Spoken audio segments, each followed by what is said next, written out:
அண்மைச் செய்தி பெங்களூரு குண்டுவெடிப்பு சம்பவம் தொடர்பாக கோவை சாய்பாபா காலனியில் தனியார் மருத்துவமனை மருத்துவர்கள் ஜாஃபர் இக்பால், நயன் சாதிக் வீடுகளில் தேசிய பாதுகாப்பு முகமை அதிகாரிகள் தற்போது சோதனை மேற்கொண்டு வருவதாக அண்மை தகவல் கிடைத்திருக்கிறது. கூடுதல் விவரங்களை செய்தியாளர் நேசராஜ் வழங்க கேட்கலாம். நேசராஜ், வணக்கம். விவரங்களை சொல்லலாம். வணக்கம்.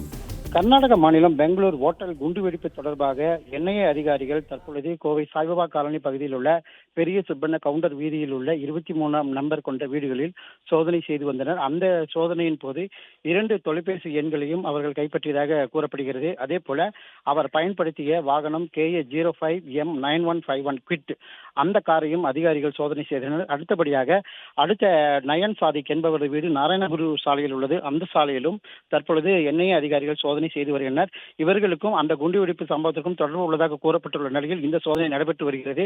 மேலும் இவர்களுக்கு தொடர்புடைய மற்ற வீடுகளிலும் சோதனை நடத்தப்படும் என அதிகாரிகள் தரப்பில் தெரிவிக்கப்பட்டுள்ளது குறிப்பிடத்தக்கது.